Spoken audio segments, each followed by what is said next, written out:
boobu ba léegi nii c'est une question qui fait débat. Est-ce que ñi nga xamante ne tey jii nii ce sont des gens qui appartenaient à un parti politique dissous.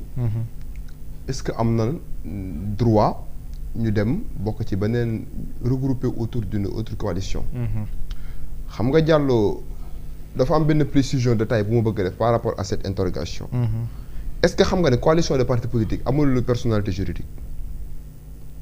Le parti politique en tant que tel moo am personnalité juridique. Ah bon. kon coalition mi. La coalition de partis politiques ma répété ko. amul personnalité juridique. kon c'est le parti ànd daje rek c'est l'ensemble des partis qui composent cette coalition ñoom ñooy am personnalité juridique. Donc la formation les conditions d'une formation d'une coalition de partis politiques au Sénégal amul benn charte amul benn conditionnalité lenn rek ngay def à partir du moment où ay partis politiques yoo xamante ne régulièrement constitués décident de regrouper autour d'une coalition am nañu possibilité ñu def ko mais faudrait-il encore que ces partis politiques soient régulièrement constitués au-delà de cet aspect là amatul beneen conditionnalité yoo xamante ne dafa am benn loi bu ko teg pour wax ne kat pour ngeen créer parti politique il faut mu amaat yeneen conditionnalité ça c'est la première précision donc la coalition en tant que telle amul personnalité juridique c'est l'ensemble des partis politiques qui composent cette coalition ñoom ñoo am une personnalité juridique. D'accord. Ça c'est une précision. loolu sew la. Voilà. Maintenant au-delà de cet aspect bi nga xam ne maa ngi koy wax xam nga Diallo par rapport à cette interrogation bi nga xam ne parce que yaakaar naa ne réclamation la boo xamante ne ni le mandataire de Amadou Ba def na ko à l'encontre de 2 candidats. Si je ne m'abuse. waaw Diomaye Faye et Docteur Cheikh Tidiane Dièye. Donc par rapport à la réclamation je crois que c'est une réclamation qui est fondée en droit. Parce que c'est l'article 127 alinéa 1er du code électoral moo jox opportunité à tous les candidats. Donc ñu am possibilité intenter recours contre benn candidat ça c'est le principe. Donc candidat boo xamante ne tey jii avant ñuy publier la liste définitive am nga possibilité ci 48 heures avant la publication de ces listes conformément à l'alinéa 2 de l'article 127 du code électoral nga réclamer ci benn candidature quelconque. Mais dafa am benn élément boo xam ne daf ci am Diallo. Mais le conseil constitutionnel dañ ko soumettre question boo xamante ne moom déjà réglé na ko ba pare. si nan. Mais bi conseil constitutionnel di publier la liste provisoire. saytu woon na question yooyu ba pare. Est-ce que le conseil constitutionnel n'avait pas vérifié ces questions-là bu fekkoon ne par exemple ces questions n'avaient pas été consultées par le conseil constitutionnel est-ce que dinañ leen boole ci 21 candidats yi nga xamante ne nii probablement quelque ci ñoom moom lañ attaqué pour c'est-à-dire intelligence pour intelligence le conseil constitutionnel a déjà vérifié la question de la régularité bi nga xam ne tey jii nii que le mandataire de Amadou Ba soulevé na ko parce que bu ko réglé wuloon ñoom duñ bokk ci 21 candidats yi vous n'avez pas compris jusqu'à présent. comprendre naa baax si le conseil constitutionnel décision boo koy lire. c'est-à-dire ñu lay wax ne non seulement maa ngi dégg nit ñu ci bari di ci wax mais aspect boobu ba léegi parce que décision boo koy lire ñu ngi wax ne non seulement matal nañ parrainage. mais l'examen des 8 autres pièces et mentions. n'a révélé aucune irrégularité. waaye léegi nag n'a révélé aucune irrégularité parmi ces 9 pièces là est-ce que tey jii le fait nga présenter benn attestation buy démontrer ne tu appartiens à une coalition est-ce que nekkul ci 9 pièces yooyu. Le conseil constitutionnel on veut nous faire croire que le conseil constitutionnel bi muy njëkk a def la vérification il n'avait pas vérifié cet état de fait. C'est pourquoi moi je dis que on a soumis au conseil constitutionnel une question qu'il a déjà réglée en amont à travers la première vérification. man loolu dégguma Sénégal loolu c'est une question d'intelligence c'est pas une question de jàngo droit dégguma ba léegi ñi analyser di ko wax. Donc question boobu noonu je crois que le conseil constitutionnel l'a déjà purgé. Pourquoi le conseil constitutionnel a déjà purgé cette question-là? Parce que le conseil constitutionnel a un pouvoir d'interprétation bu ko permettre à partir du moment où Bassirou Diomaye Faye déposé woon na candidature ak Cheikh Tidiane Dièye bu ñu observer les 9 pièces conformément à l'article 121 du code électoral bu fekkoon ne par exemple le conseil constitutionnel avait décelé une irrégularité par rapport ak situation bi nga xamante ne tey jii nii mandataire Amadou Ba soulevé na ko c'est le conseil constitutionnel moom moo koy soulever dès le départ mais cette question pour moi a été déjà purgée par le conseil constitutionnel. C'est déjà purgé. Parce que est-ce que le conseil constitutionnel aura la possibilité de dire demain, je pose une interrogation, est-ce que le conseil constitutionnel aura la possibilité de dire demain oui, les arguments de Amadou Ba en ce qui concerne la situation de Bassirou Diomaye Faye et Cheikh Tidiane Dièye sont conformes. C'est comme si le conseil constitutionnel dans un premier temps n'avait pas pu procéder à cette vérification parce que moom moo accepté ñu bokk ci 21 candidats yi. Mais le CFC la jàll pourtant les Sénégalais n'en parlent pas. on a soumis au conseil constitutionnel une question qu'il a déjà purgée. mais kon droit de réclamation ban sens la. non droit de réclamation am na sens conformément à l'article 127 di nga ko def mais ça ne veut pas dire que tu intentes une action en droit que tu auras une réponse favorable au fond. waaw tey jii en droit par exemple Diallo yow mën nga am c'est les gens ne savent pas faire la différence entre une action et un droit. action ak droit bokkul. action. ak droit bokkul. je te donne un exemple jox ma misaal oui jox ma misaal. nit ki mën na am des arguments au fond yoo xamante ne ni en droit. war na mën a gagner benn procédure sur la forme ñu rejeter ses prétentions. waaw. mën naa la yoreel xaalis je te donne un exemple trop terre à terre mën naa la yoreel xaalis yow. ay millions. waaw. sa avocat def assignation contre man xaalis créance bi am na man yoreel naa la xaalis toutes les preuves sont à la disposition de ton avocat sa avocat am na nu muy defee assignation bi sur la forme. ñu déclarer irrecevable cette action ça ne veut pas dire que au fond yow tu n'as pas le droit. D'accord. Ça veut dire que le mandataire a bon droit il a la possibilité conformément à l'article 127 du code électoral bi nga xam ne nee na la réclamation est ouverte à tout candidat boo xamante ni bëgg nga contester benn candidat avant 48 heures yi nga xam ne tey jii si la ñu war a publier la liste définitive donc le mandataire de Amadou Ba a usé de cette prérogative tirée de l'article 127 du code électoral. Mais ça ne veut pas dire que prérogative boobu am nga que au fond tu auras la possibilité de tordre la main au conseil constitutionnel pour que ñoom tey jii nii kat ñu dem vers si sens bi nga xam ne tey jii moom nga leen indiqué donc je crois que par rapport mais bu nekkee da ngeen ay yeneen pièces wala yeneen éléments yoo xam ne conseil constitutionnel amaana yoru ko woon. waaw bu boobaa saytu. waaw bu boobaa là je suis d'accord est-ce bu que boobaa kon waaye léegi bu boobaa. waaw bu boobaa je suis d'accord. oui bu boobaa. oui le conseil constitutionnel dina am possibilité mu faire valoir prérogative yi nga xam ne ni article 125. de la loi organique sur le conseil constitutionnel moom la ko jox. parce que conseil constitutionnel article 125.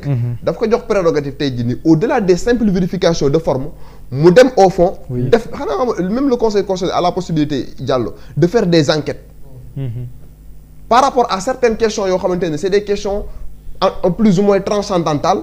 yoo xam ne day dépasser dinañ ci ñëw après sur le cas Karim Wade. le conseil constitutionnel a la possibilité d'user même des pouvoirs yoo xamante ni dina ko permettre mu demander ay personnes étrangères. pour ñu édifier que par rapport à des questions yoo xamante ne ni que techniquement moom il n'a pas les réponses appropriées.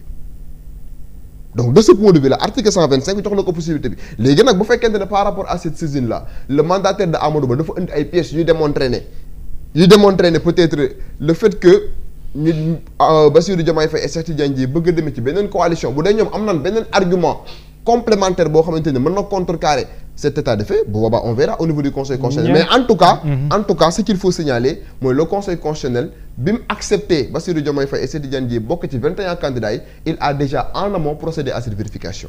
mais ñeenti. oui quand on parle de la dissolution du parti Pastef. oui ñuy fondé wu sur le code des obligations civiles et commerciales oui ñuy wax ne par exemple les ASC yi nga xam ne nii buñ ko dissoudre jàpp na ne les dirigeants si juróomi at waruñoo mën a jiite beneen xeetu association bu demee noonu loolu ñoom ñu jël ko yóbbu ko si adopté ko à la politique wala au parti politique ndax jàpp nga ne le lien est une association. mais bokkul ak ASC. association mais nekkul Diallo Diallo j'ai bien aimé. waaw j'ai bien aimé ta question. waaw parce que tu as été un peu réticent. waaw j'ai bien aimé ta question ni nga posé question parce que même bi ngay posé question bi tu as été réticent parce que article 832 bi nga xam ne ni cité nañ ko cet article n'avait pas droit d'être cité en la matière. lu tax non mais cet article boobu Diallo ñu des juristes la. yow gars yi mooy si bu baax. non xam nga association est-ce que par exemple. le code des obligations civiles et commerciales bi nga xam ne li ko tax a jóg mooy régir des situations en matière civile et en matière commerciale dina intéressé wu sur des questions yoo xamante ne ni c'est des questions purement électorales.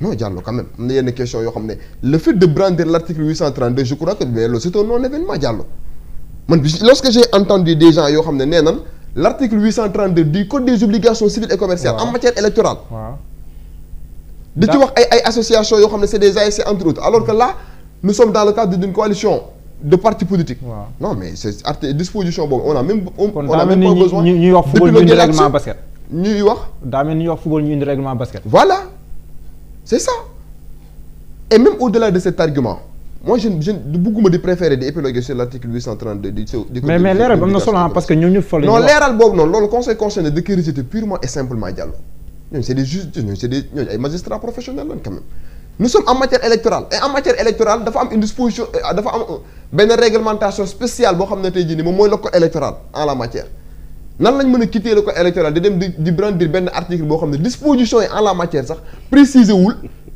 parti politique dafa wax association mais association bi y a beaucoup d' associations même ASC. association sportive et culturelle. Voilà donc de ce point de vue là il ne faut pas faire des distinctions là où la loi n'a pas voulu faire des distinctions. mais dama et au-delà de cet aspect là. Oui. mais Diallo xam nga par rapport à cette question damay transcender même toutes les dispositions qui ont été brandies.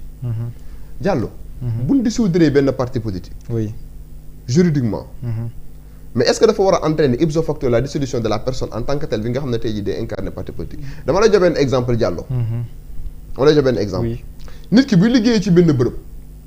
ñu licencié ko ci bërëb boobu noonu. est-ce que licenciement boobu noonu da koy topp pour liggéeyam éternellement dootul amati feneen fu mu liggéeyee. c'est-à-dire dàq na la par exemple fi ngay liggéeyee tu travailles par exemple à Senweb. dàq na la Senweb en tant que journaliste mais amoo possibilité yow nga intégré waat beneen télé.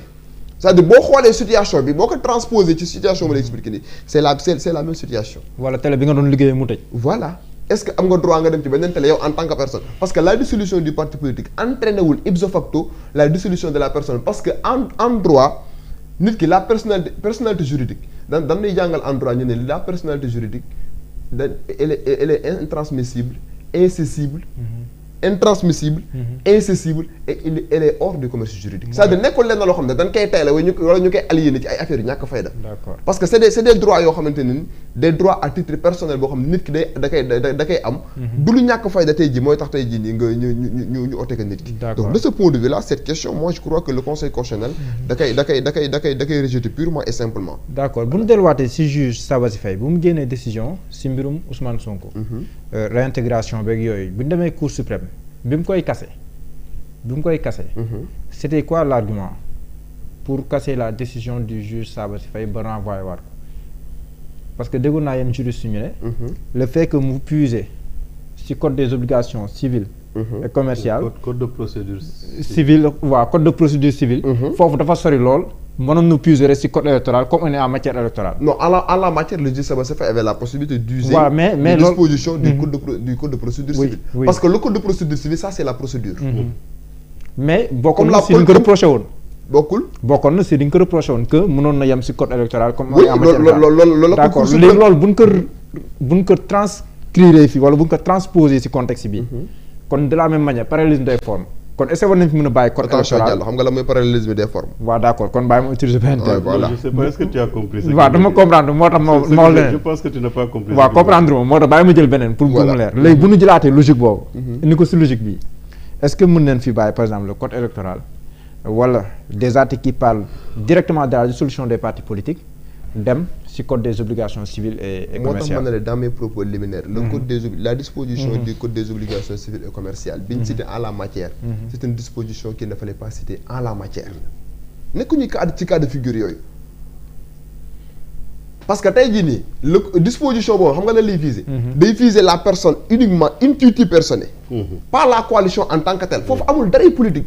disposition bi waxul parti politique waxul coalition de parti politique. day prévoir ay cas de déséance si yeneen type d'association yoo xamante ne nii cité na ko mais waxul parti politique waxul coalition de parti politique